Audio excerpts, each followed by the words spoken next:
Okay, now we're gonna talk about the cocaine thing.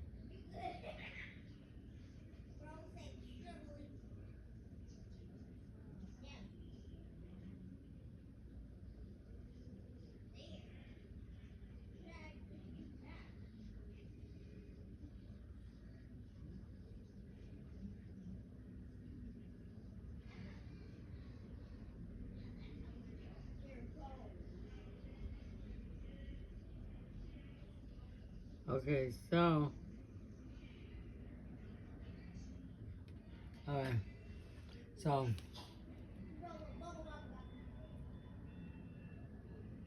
I don't know how I got to this. I mean, why I was at the covenant, but the second time I went, it had to be because I didn't have no place to go, but I don't know why I was there, like who I was staying with. For me, I didn't go back to my father's house. Nobody else from my father's house kicked me out where I had to go there. But I was there again. And this time I was under, since I was older, I was in the area where it was mothers, young mothers or something. So I was on the floor where with the young kids, 15, 12, 14, young kids with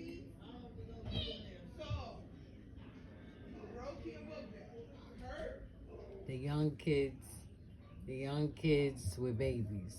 So while I'm there, I meet this young girl. She was, I forgot her name, but she came to New York. She came from Buffalo.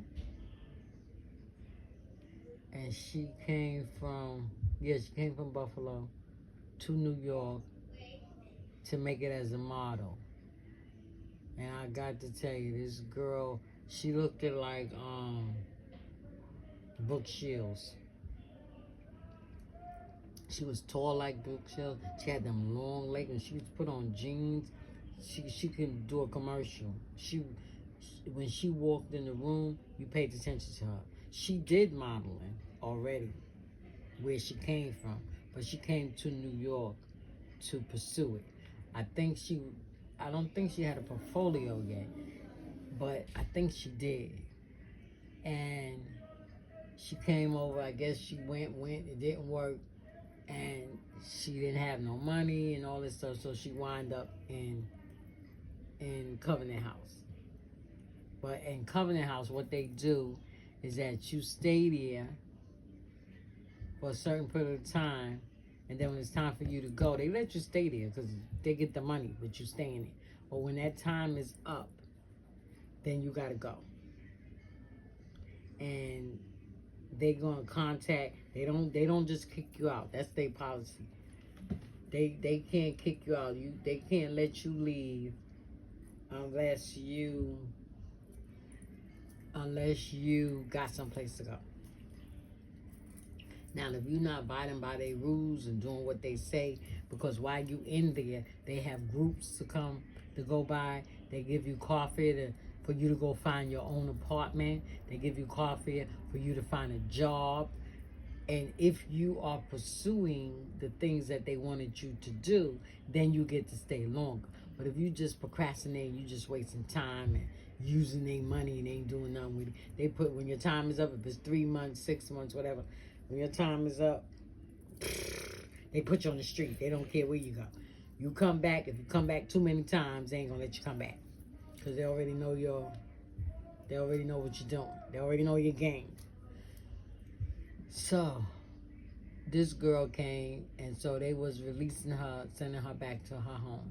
Now, in the meantime, I don't know how we got connected, but there was a gentleman that was liking her.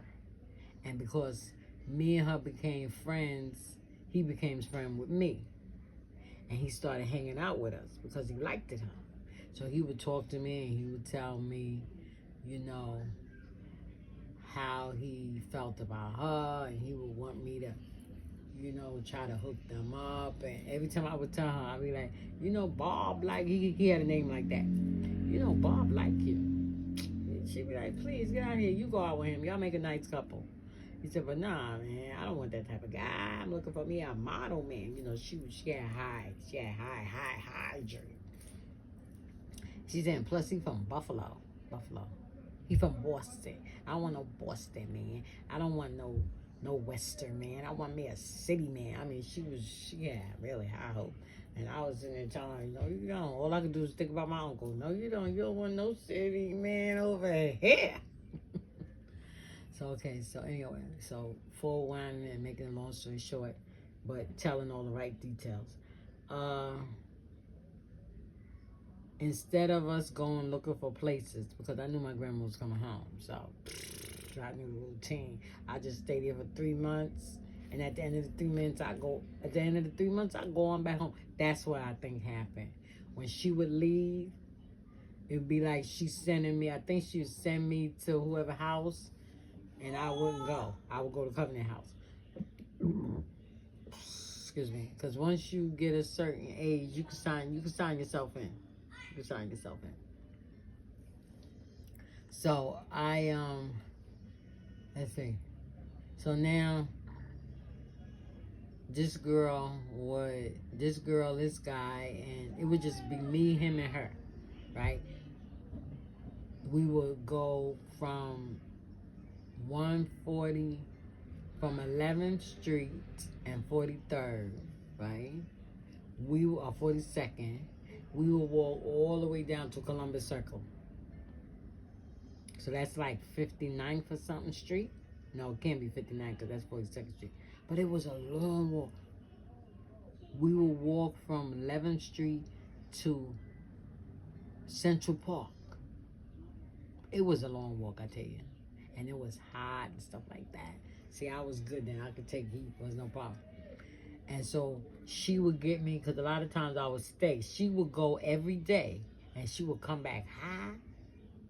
And she'd be like, girl, you got to come hang out with us. And she would tell, I said, well, I don't do all that. She said, you ain't got to do all that. Just saying, get out of here. Why you staying up in here? I don't know. I would just stay. I think I was going out with somebody or something like that. But anyway, this particular day, she and the guy dragged me out. She said, come on out. Well, he didn't know her intentions, but her intention was to get me out so that me and him could talk. And she would say, come on, you come on out with us. Come hang with us. Right? And she would be up in the front, whatever, bugging out, whatever she's doing. And he was very quiet. He was like me. I guess that's why she said me and him make a couple. Because I was very quiet. I wasn't rowdy. I wasn't loud. Stuff like that. But the other crew, because it would be like 5 and 6 of us. Let me put it like that. It'd be like 5 and 6 of us. When it got closer, in the beginning, it was just us. Just be me and her. And sometimes everybody wouldn't go or didn't feel like taking a long walk, and it would just be me and her. She would want me to go with her. We became real close. I wish I could have went to California with her. Yeah, because that's right, she was from California. She was from Los Angeles, California. Right. Okay. Well, not Austin, whatever. So now, this day I go with them. And we go in the woods. Anybody been to Central Park? Y'all know how big Central Park is. And being young, I was young then, so I could walk. Don't take me to no Central Park. Hey, don't you take me to no Prospect Park. I went to the Bronx Zoo, and I could barely go anywhere. All them hills is nah, not for me. But back then, I could do that. So we walking all over the place, all in the critters and the kiddies of the park. And next thing you know, we get to this, because I'm like, where's she going? And we get to the spot that she's going to. Very comfortable spot. Like, in between the trees. If you didn't know it, you would know that somebody was there. and that's where they would hang out. And it was a Bob Marley type of guy. I tell you no lie. And he was real nice. She introduced me to him, and she was like, yeah, she's a goody two shoes. She don't smoke. She fresh. That's the word she used. She fresh. And so they say, oh, you're fresh, man. We're not going to give you none of this because this is too strong for your little fresh pate. She said, you try some of this here. Try some of what? It wasn't the Coke, though. So that's when blunts, that's when I first saw a blunt, because he would smoke. That Jamaican guy will roll up something about this big, and they would smoke that. And he'll roll up something smaller, and he'll be like, yeah, you did this. It's okay. It's not going to do you no bad. It won't do you no harm. It'll give you a little high. It'll make you feel nice, right? So I smoked it, sure enough, made you feel nice. You know what he's talking about. Okay, so I wasn't addicted to it. I didn't too much like it. I didn't want to do it because I didn't like nothing that controlled my mind. That wasn't God. So we would go, it got to the point where I started going every day with her because it was getting closer to her leaving. And she would want me to hang out with her. And the guy knew that she was leaving, you know, he would beg me to go because that's the only way he could go with her. Because if I wasn't with him, then she would tell her, get out of here, you ain't going with me. She would be so rude to him. And so he would come to me asking me to go. That's another, because I thought he was so cute. I was thinking of white little babies with blue eyes and blonde hair. I told you no lie. I already had my picket fence house in my mind. Already had my station wagon full of kids, of heads. So yeah, I'm gonna go with you. I'm gonna hang with you. Yes, you want me to go? I'm gonna go right along. So we went. I said, okay, I'll go. Okay.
Okay, so sorry about that. Something was stuck inside my teeth. I felt it. I had to take my teeth out. So now, okay, so let me go on. This is about to end. I'm about to end it. So I went with them this time, and he pulled out. He didn't smoke. He didn't do that. He only smoked the weed. But he would. That let me know why she went every day and met him. Because towards the end where she was leaving, he started. Now, she probably was doing it all along, but this is when I noticed it. When, like, maybe she had like a week or two before she was leaving. He would come, and he would come with the bag or however it was, and she will put it on here. So she asked me to try it. She said, "Why don't you try it?" It was just me, him, and her. She was very agitated this particular morning. Very agitated. She was walking real fast and stuff. I didn't know what was going on. That's when I found out. I don't know what she was like. Come on, come on. I was behind her because she tall, so her legs is like 10 steps. Her legs is my legs is 10 steps to her too. So I was running like a little puppy behind her because I was trying to keep up with her. So we finally get to the park. She go to the spot. He wasn't there. We ain't had no phone, so she was just pacing back and forth. And she'll walk off a little bit, say, "I'll be right back. You just stay right here just in case he come." So she kept doing that, and then one time she stepped off, and he did come. And so he asked me, "Where's she at?" I said, "She coming." She just, well, I lied. I said she went to the bathroom, something like that. She went to go take a pee-pee, because she would go and pee anywhere, especially when she got hot. So I guess you do those things in California. So she came, and he handed her the bag, and she put the thing on her hand, and then she said, why don't you come. So I woke up, and she said, then she got kind of like harsh with me. She was like, "Stop being so scary, just try it like that, right?" So I'm scared now, because you're not the same. Dad, I forgot her name. She had that really funny model name. So she was like, so I went and I got it, and I did it. I took the little thing, the white thing, and I did it to my nose, and I felt that bad boy went up my head, and I heard it pop, just like that. And when it popped, it seemed like my whole head was just like floating. And I was saying to myself, "Oh my God, no, I don't." I just found myself. It seemed like everything was moving fast and then slow and then fast. And I felt myself like just doing stuff over and over again, like constantly. So in other words, I was like jittery, like I had like a nervous. So the guy said to her, "Don't give her no more of that. Why you give it to her?" And then he looked at me and said, "What you take that for? That's not for you. You don't do that." Yeah, he was really, he didn't even know me except for us meeting like that. We conversating, we laugh, because I like this accent. So we would laugh and stuff. But he was like, "No," I forgot her name. Let's say her name was Jane. "No, Jane, you don't do that. What are you trying to do to the girl?" And I was just like, oh my God, I could not get myself together. And so he did something. He rolled up something and he gave it to me. He said he had smoked it. I said, He said, "It'll do you good. It'll bring down your high. Smoke it."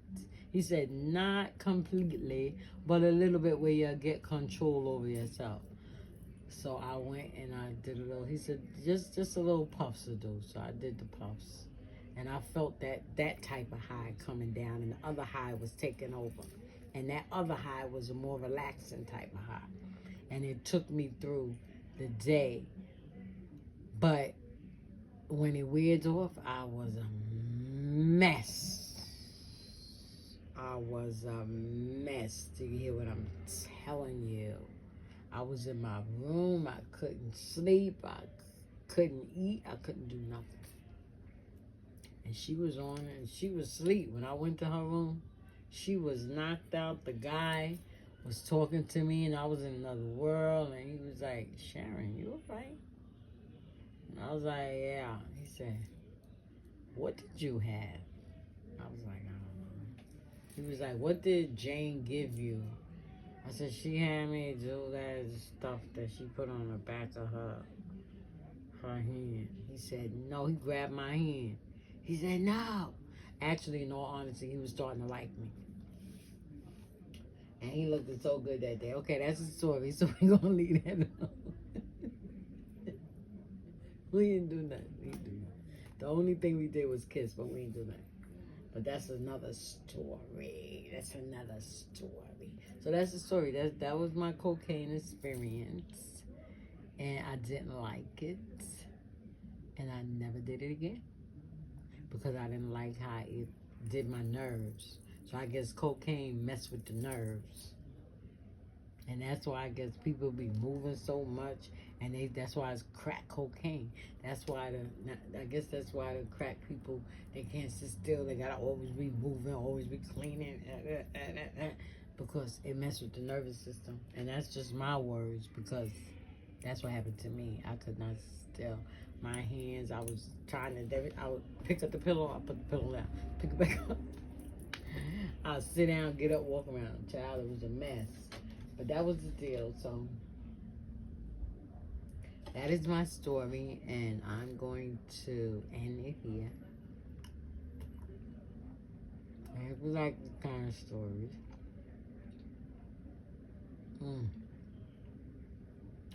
oh, ouch. Why did I put something in my mouth? I gotta fix my teeth. Talk to y'all again. Like and subscribe. Have a blessed day.